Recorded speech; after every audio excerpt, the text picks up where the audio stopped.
감사합니다. 오늘같이 추운 날은 따뜻한 집에서 가만히 있고 싶은 유혹이 참 컸을 텐데, 그럼에도 불구하고 성전에 올라와 예배자를 지키신 여러분은 참 대단한 분들입니다. 유혹을 이기고 온 만큼 하나님께서 크신 은혜와 복을 저와 여러분에게 주실 줄로 믿습니다. 우리 함께 서로 축복하며 인사하겠습니다. 사랑하고 축복합니다. 함께 인사할까요? 사랑하고 축복합니다. 한 번 더 이렇게 인사했으면 좋겠습니다. 하나님의 따뜻한 사랑 많이 받으세요. 이렇게 해볼까요? 하나님의 따뜻한 사랑 많이 받으세요. 밖에는 날씨가 춥지만 오늘 이 저녁에는 하나님의 따뜻한 사랑을 마음껏 받는 저녁이 되길 간절히 소망합니다. 아브라함 링컨은 실패와 고난이 수없이 많았습니다.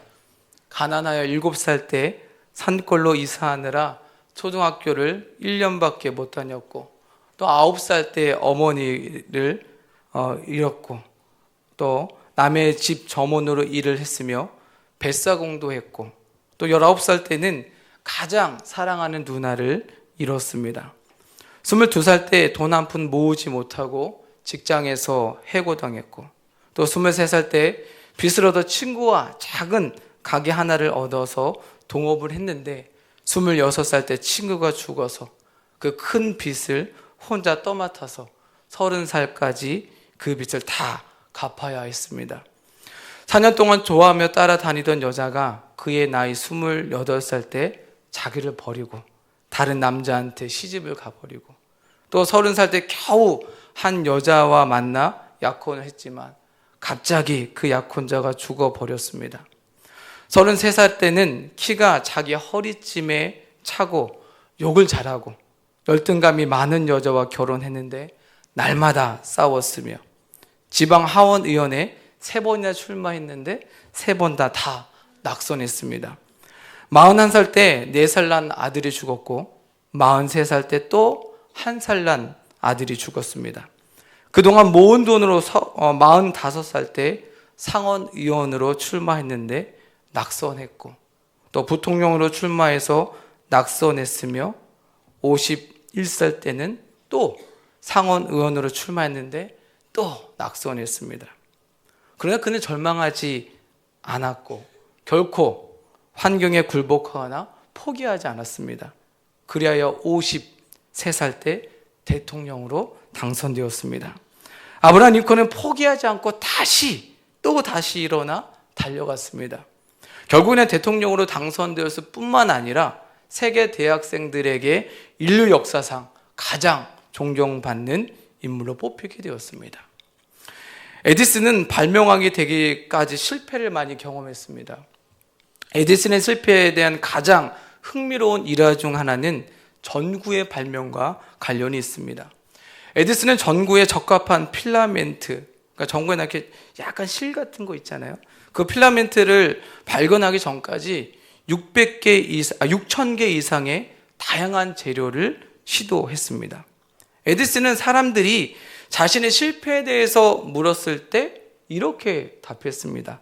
나는 실패하지 않았습니다. 작동하지 않는 6,000가지 방법을 찾았을 뿐입니다. 에디슨은 다른 많은 발명가들과 차별화됩니다. 그는 실패를 의미하더라도 새로운 것을 시도하고 실패하는 것을 두려워하지 않았습니다. 그리고 실패했을 때 그는 자신의 실패를 배움의 기회로 삼아 자신의 아이디어를 다듬고 개선했습니다. 그는 자신의 실패가 좌절이 아니라 배우고 성장할 수 있는 기회라고 진심으로 믿었습니다. 에디슨은 우리가 생각하는 실패를 여기지 않고 배움의 기회로 삼았습니다. 배움으로 삼았기에 다시 도전할 수 있었고, 결국 수많은 발명품을 만들었습니다. 이제 우리나라 사람으로 가볼까요? 여러분, 복싱 선수 홍수환 여러분 아십니까? 사실 저도 모릅니다. 인터넷 검색하는 가운데 이 홍수환이라는 분을 알게 됐는데, 1977년 뉴 파나마 체육관에서 세계 복싱 협회 주관으로 열린 주니어 패더급에 참여했습니다. 초대 타이틀 결정전이었습니다. 상대는 헥토르 카라스키아였습니다. 홍수아는 타이틀 결정전에서 상대를 꺾고 다시 한번 챔피언이 되었습니다. 그런데 그 과정이 너무 놀라웠습니다. 2회에 무려 4번이나 다운되었습니다. 그럼 포기할 만도 한데 포기하지 않고 쓰러지면 또다시 일어나고 쓰러지면 또다시 일어났습니다. 결국 3회 KO로 누르며 사전 5기 신화를 썼습니다. 사전 5기 신화는 이 경기 이후에 오랫동안 유행어로 사용되었다고 합니다. 여러분, 이 3명의 삶의 스토리를 들으며 어떤 생각이 드셨습니까? 여러분, 그들의 삶은 평탄하지 않았습니다. 실패의 연속이었습니다. 그런데 그들은 모두 실패라고 생각하는 순간 포기하지 않았습니다. 또다시 도전했습니다. 실패했다고 중간에 포기하지 않았습니다. 어느 교회 화장실에서 이런 문구를 본 기억이 있습니다. 그것이 우리 교회인지 다른 교회인지 정확하게 생각은 나지 않습니다. 하여튼 대략 이런 문구였습니다. 포기는 김치 포기에만 존재한다. 혹시 여러분 그런 문구 보셨습니까? 네, 포기는 이 김치 포기에만 존재합니다. 사랑하는 성도 여러분, 우리는 2023년을 마무리하고 2024년을 준비하는 시기를 보내고 있습니다. 2023년을 돌아볼 때 무엇을 실패했습니까? 무엇을 하다가 중간에 멈추셨습니까? 실패했다고 모든 사람이 실패한 인생을 사지 않습니다. 실패와 포기가 연결될 때 패배한 인생을 삽니다. 우리는 실패와 포기에 연결된 선을 끊어야 합니다. 실패했다고 포기하는 것이 아니라 오늘 말씀의 제목처럼 무슨 일이 있어도 실패했어도 또다시 도전하면 됩니다. 바라기는 포기했던 것이 있다면 다시 도전하는 시간이 되기를 바랍니다. 그래서 실패가 포기로 연결되지 않기를 주님의 이름으로 간절히 축원합니다. 오늘 함께 읽은 본문에서 우리는 실패할 수는 있지만 포기하지 않고 끝까지 붙잡고 나아가야 할 것에 대해서 말씀을 나누려고 합니다. 바로 저와 여러분 모두가 신앙생활하는 가운데 꼭 붙잡아야 할 것을 붙잡기를 바랍니다. 무엇보다 포기하지 마시고 실패했어도 다시 시작할 수 있는 믿음과 용기가 있기를 주님의 이름으로 축원합니다. 그렇다면 우리가 포기하지 말고 다시 시작해야 하는 것은 무엇이 있을까요? 첫째로 믿음의 유산.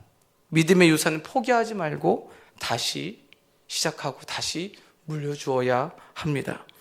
바울은 디모데를 많이 아꼈습니다. 3절에 보면 내가 밤낮 간구하는 가운데 쉬지 않고 너를 생각하며 라고 말합니다. 바울은 기도할 때마다 디모데가 생각났습니다. 그만큼 아꼈고 사랑했다는 의미입니다. 자신이 아낀 디모데를 향해 편지를 쓰며 칭찬하는 것이 있습니다. 그것이 무엇입니까? 5절에 있는 말씀입니다. 이는 내 속에 거짓이 없는 믿음이 있음을 생각함이라. 사도 바울이 칭찬한 디모데의 모습은 그 속에, 디모데 속에 거짓이 없는 믿음이 있었습니다. 문자적인 의미는 꾸미지 않는 믿음, 가식이 없는 믿음, 즉 위선이 없는 믿음을 말합니다. 당시 에베소 교회는 거짓 교사들이 가면을 쓰듯 자신들의 정체를 감추고 거짓되이 활동하고 있었습니다. 근데 디모데는 그렇지 않았습니다. 디모데에게는 참된 믿음이 있었습니다. 예수 그리스도를 통한 복음 안에서 하나님의 구원 역사가 나타났음을 확신하는 믿음이 있었습니다. 바울은 디모데의 거짓 없는 믿음이 있음을 생각했습니다.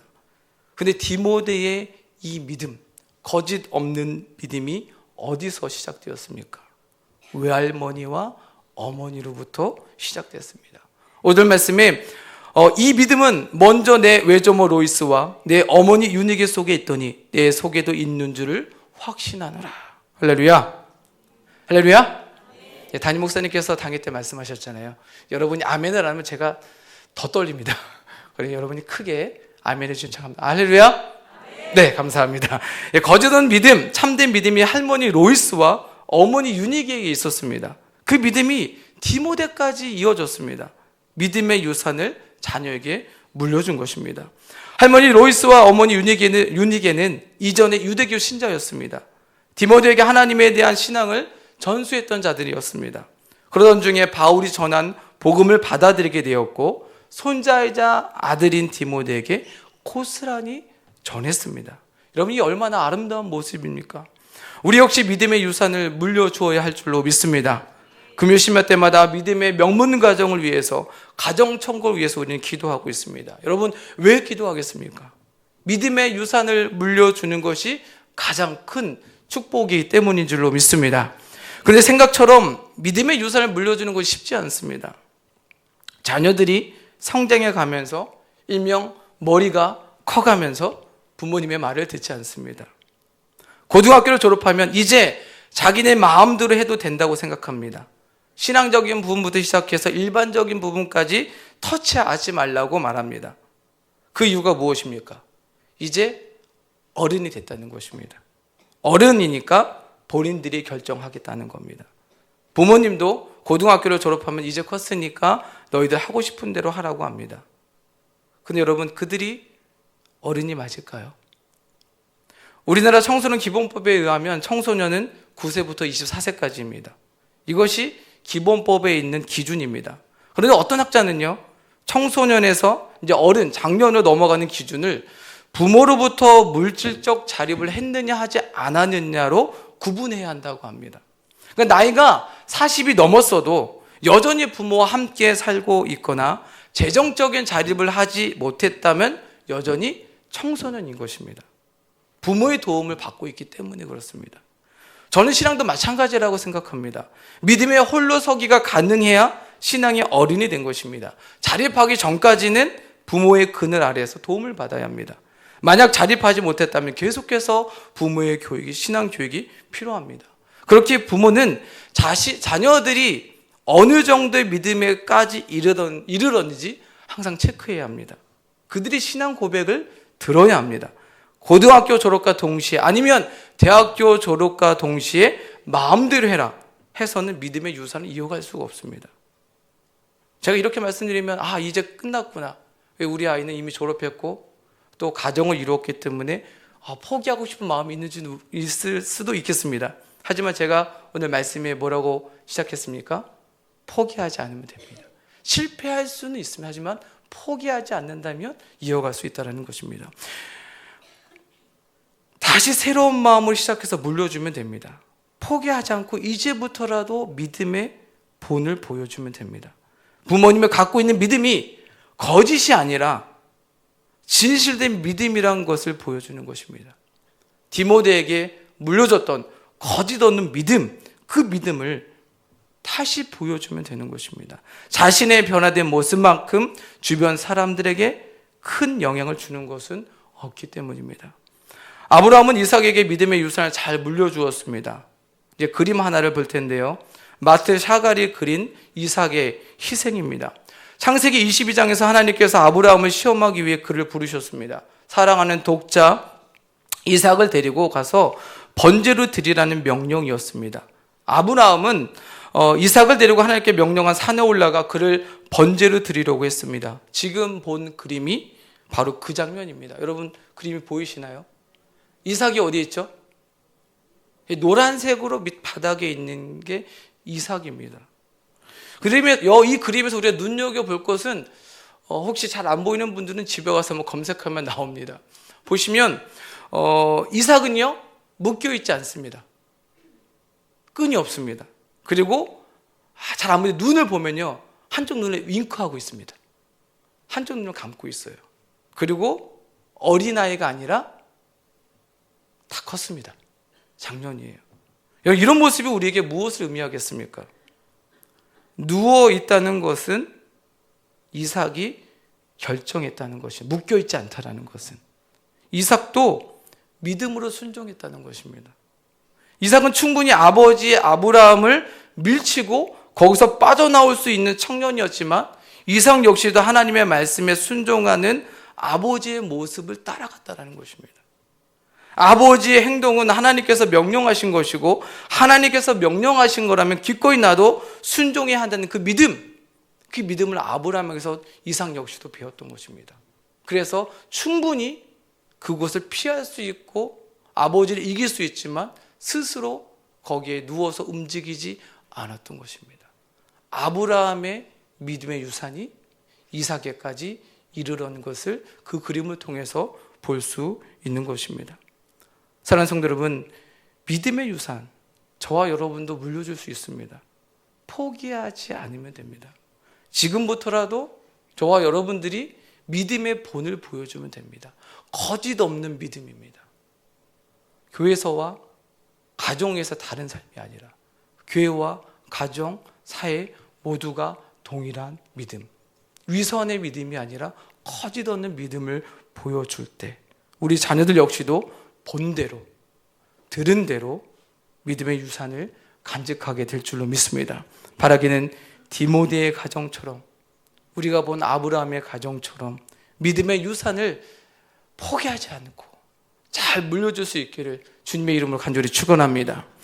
둘째로 하나님께서 주신 은사를 포기하지 말고 다시 부리듯 일어나야 할 줄로 믿습니다. 디모데서 4장 14절에서 디모데에게 이런 말씀을 합니다. 내 속에 있는 은사 곧 장로회에서 안수받을 때 예언을 통하여 받은 것을 가볍게 여기지 말라라는 말씀을 합니다. 그러니까 디모데는 안수받을 때에 예언으로 말미암아 은사를 받았습니다. 그래서 우리가 읽은 말씀 가운데 6절에 그러므로 내가 나의 안수함으로 내 속에 있는 하나님의 은사를 다시 부리듯 하기 위하여 너로 생각하게 하느니라고 말씀하고 있습니다. 그러니까 바울은 안수받을 때, 디모데가 안수받을 때에 그때 받았던 하나님의 은사를 다시 부리듯 일어나게 하라고 말씀하고 있습니다. 이 말은 하나님의 은사가 소멸되었다는 것이 아니라 계속해서 새롭게 불타오르도록 하라는 것입니다. 계속해서 극렬하게 타오르도록 하라는 뜻입니다. 바울이 보기에 디모데에게 필요했던 것은 심령 속에 있는 은사들이 식지 않고 계속해서 뜨겁게 타오를 필요가 있다고 생각했던 것입니다. 여러분 초대교회를 보십시오. 사도행 2장에서 성령을 통해서 은사를 받습니다. 그로 놀라운 성령의 역사들을 경험하게 됩니다.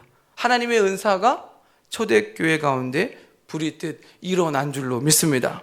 바울은 자신의 영적인 아들 디모데에게 에베소 교회 지도자로서의 사역을 잘 감당하기 위하여 안수했을 때의 일을 회상시킵니다. 그것을 다시 기억해서 식어졌던 하나님의 은사가 다시 뜨겁게 불타오르도록 한 것입니다. 왜 바울은 하나님의 은사를 다시 불타오르도록 하라고 말씀하고 있습니까? 하나님의 은사는 두려움과 염려를 떠나가게 하기 때문인 줄로 믿습니다. 우리 7절 말씀 같이 읽어볼까요? 우리 7절 말씀입니다. 함께 읽습니다. 시작. 하나님이 우리에게 주신 것은 두려워하는 마음이 아니요 오직 능력과 사랑과 절제하는 마음이니. 할렐루야. 아멘. 하나님께서 주신 은사를 통해 우리에게 주시는 것은 두려운 마음이 아닙니다. 하나님의 은사에는 능력이 있습니다. 사랑이 있고요, 절제가 있습니다. 우리에게 하나님의 은사가 있을 때 우리는 두려울 것이 없습니다. 은사를 통해서 하나님이 우리와 함께 하신다라는 믿음의 확신이 있기 때문입니다.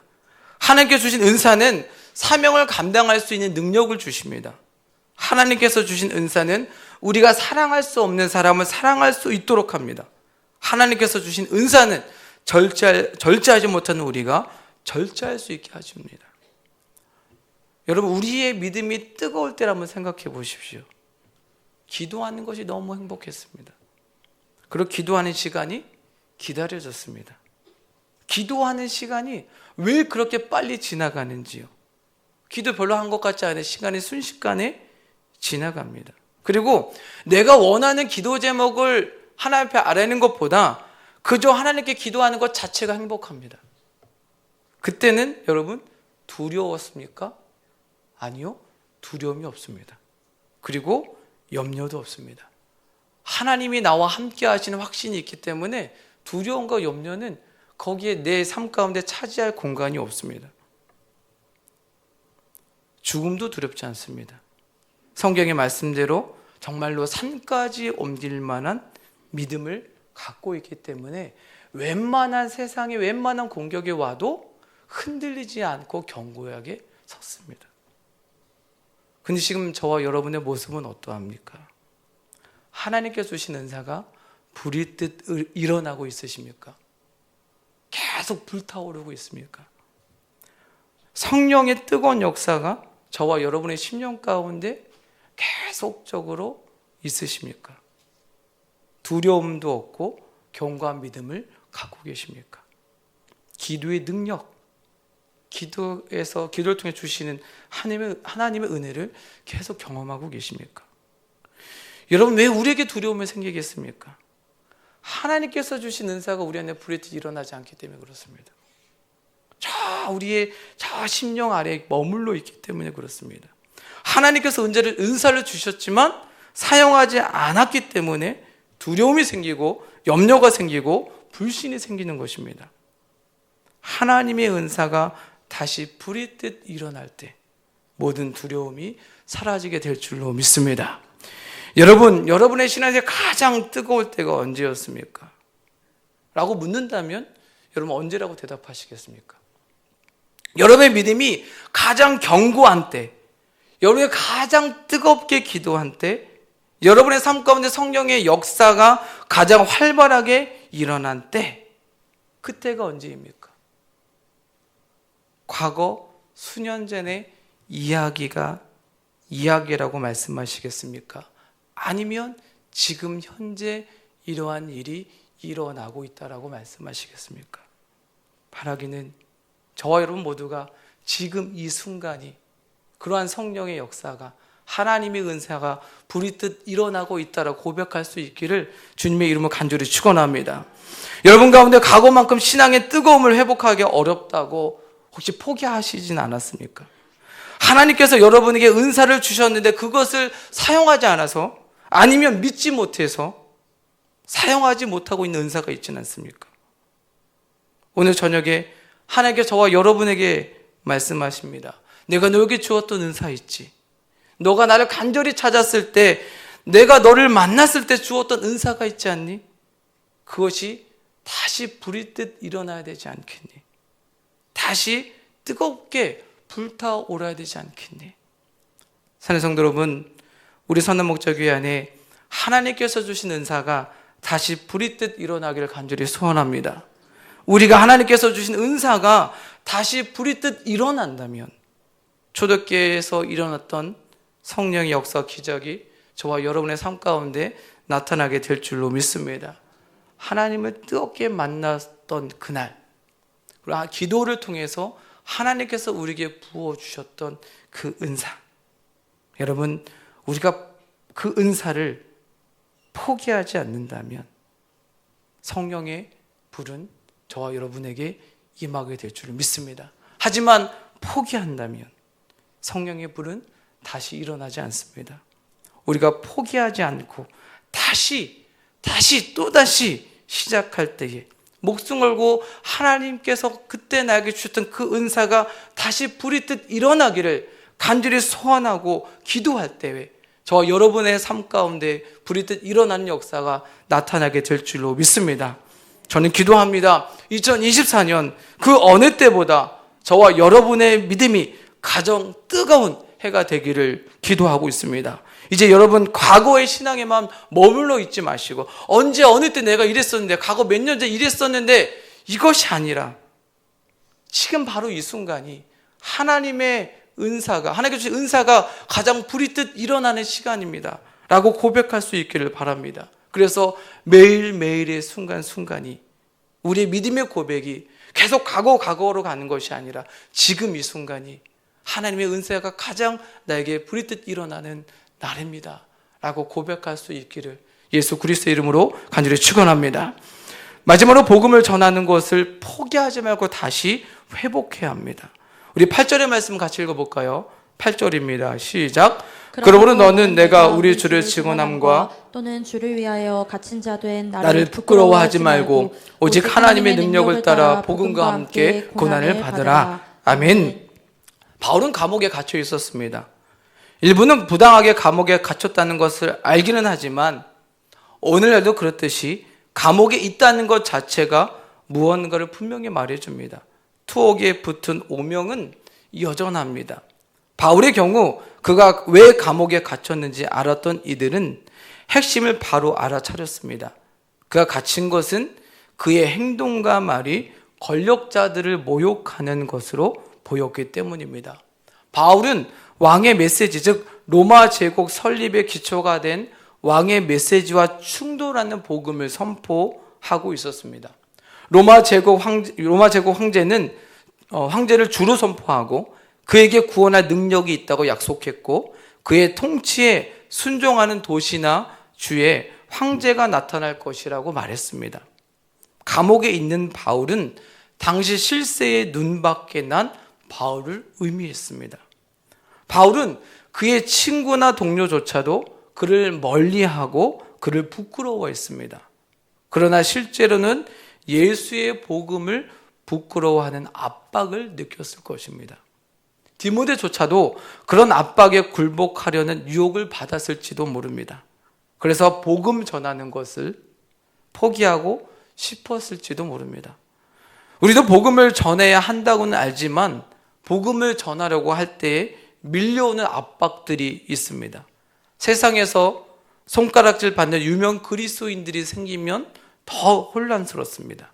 과연 이러한 때에 복음을 전해야 하는 것이 맞는가? 이런 고민을 하게 됩니다. 과거 코로나가 막 퍼졌을 때 신천지 때문에 얼마나 많은 곤혹을 받았습니까? 세상 사람들은 신천지나 기성교회나 다르지 않다고 생각했습니다. 그때 복음 전하는 거 참 어려웠습니다. 상황이 그렇다고 복음을 전하는 것을 포기해야 할까요? 바울은 디모데에게 어떤 가르침을 주고 있습니까? 복음 전하는 것을 부끄러워하지 말아라. 포기하지 말아라. 복음의 고난에 동참하라고 말씀하고 있습니다. 바울은 이런 유혹에 빠지려고 하는 자들을 향해서 능력을 오히려 더 인식하고 축하하라고 전합니다. 9절과 10절의 말씀입니다. 하나님이 우리를 구원하사 거룩하신 소명으로 부르심은 우리의 행위대로가 하심이 아니요 오직 자기의 뜻과 영원 전부터 그리스도 예수 안에서 우리에게 주신 은혜대로 하심이라. 이제는 우리 구주 그리스도 예수의 나타나심으로 말미암아 나타났으니 그는 사망을 패하시고 복음으로써 생명과 썩지 아니할 것을 드러내신지라. 할렐루야. 예수님의 부활을 통해 밝히 드러내신 하나님의 능력을 기억하라고 말씀합니다. 하나님의 능력은 세상의 모든 능력보다 우위에 있습니다. 그 능력은 바울과 디모데의 삶을 변화시키고 다른 수많은 사람들의 삶도 변화시키는 복음의 부르심 안에서 이미 역사했습니다. 이것을 기억하라는 것입니다. 저와 여러분에게도 동일하지 않습니까? 복음의 능력으로 지금 저와 여러분이 여기에 있습니다. 복음 때문에 기쁨이 회복되었고 복음 때문에 평안해졌습니다. 복음 때문에 행복이 찾아왔습니다. 이 모든 것이 누군가가 저 여러분들에게, 가족들에게 복음을 전했기 때문에 가능한 일이 아니겠습니까? 로마서 10장 14절과 15절에서 이렇게 말씀합니다. 그런즉 그들이 믿지 아니하는 일을 어찌 부르리요? 듣지도 못한 일을 어찌 믿으리요? 전파하는 자가 없이 어찌 들으리요? 보내심을 받지 아니하였으면 어찌 전파하리요? 기록된 바 아름답도다 좋은 소식을 전하는 자들의 발이요 함과 같으니라. 그래서 우리가 복음 전하는 것을 포기하지 말아야 합니다. 다시 복음을 전하는 일에 힘써야 합니다. 저와 여러분이 복된 소식을 듣고 믿게 된 자라면 가만히 있어서는 안 됩니다. 움직여야 합니다. 소리를 내야 합니다. 세상의 소리 때문에 위축되거나 포기해서는 안 됩니다. 복음을 전하다가 실패할 수 있습니다. 복음을 전했는데 거부당할 수 있습니다. 복음 전하다가 욕도 먹을 수 있습니다. 듣지 못한 욕도 들을 수 있습니다. 그렇다고 복음 전하는 것을 포기할 수는 없습니다. 여러분, 실패와 포기는 완전 다른 것입니다. 만약 복음을 전하지 않는다면 그것은 우리가 포기하는 것입니다. 사랑하는 성도 여러분, 여러분 가운데 복음을 전하는 것을 포기하신 분이 있습니까? 상처받아서 아니면 실패가 들어와서 세상에 나오는 부정적인 소리 때문에 하지 못하고 있지는 않습니까? 하나님께서 저와 여러분에게 오늘 말씀해 주십니다. 다시 또다시 일어나 복음을 전하라. 전하는 자가 없는데 어찌 들을 수 있겠느냐? 너희들의 발이 좋은 소식, 복된 소식을 전하는 팔이 되어라 라고 저와 여러분에게 말씀하신 그 음성이 저와 여러분의 마음에 심령에 박히기를 주님의 이름으로 간절히 축원합니다.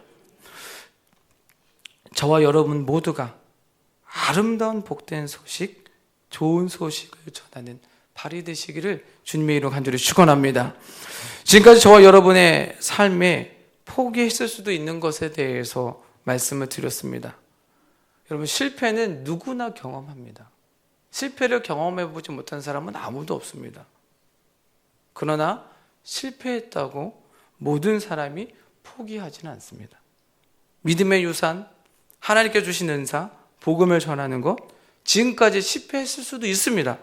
그러나 여러분, 실패가 포기로 연결돼서는 안 됩니다. 바라기는 실패했어도 다시 또다시 일어날 수 있기를 바랍니다. 다시 회복되기를 주님의 이름으로 간절히 축원합니다. 여러분, 우리 삶은 실패가 위에 세 가지만 있겠습니까? 우리 삶에 포기했던 수많은 것들이 있을 것입니다. 여러분, 포기하지 말고 다시 시작하기를 바랍니다. 우리가 실패했어도 포기하지 않고 다시 시작한다면 실패했던 일들이 하나씩 성공의 자리로 회복될 줄로 믿습니다. 2023년 우리가 돌아볼 때에 실패했던 여러 가지 일들이 있겠죠. 그런데 항상 우리에게 있는 다이어트 실패했겠죠. 하지만 여러분, 다시 이것이 계속되면 결국엔 성공할 수밖에 없습니다. 포기하기 때문에 무너지는 것이죠. 우리에게는 2023년이 지나갔지만 또 다른 2024년이 기다리고 있습니다. 2024년에는 실패했던 일들이 성공의 자리에 서기를 바랍니다. 그러기 위해서 여러분, 포기하지 말고 또다시 일어날 수 있기를 주님의 이름으로 간절히 축원합니다. 하나님께서 도와주십니다. 하나님께서 우리와 함께 하십니다. 그리고 저와 여러분에게 주시는 말씀이 있습니다. 갈라디아서 6장 9절의 말씀입니다. 우리가 선을 행하되 낙심하지 말지니 포기하지 아니하면 때가 이름에 거두리라. 할렐루야. 사랑하는 성도 여러분, 낙심하거나 포기하지만 않으면 하나님께서 반드시 이루십니다. 이 말씀을 붙잡고 하나님의 때를 기다리며 다시 시작할 수 있는 저와 여러분의 삶이 되시기를 예수 그리스도의 이름으로 간절히 축원합니다.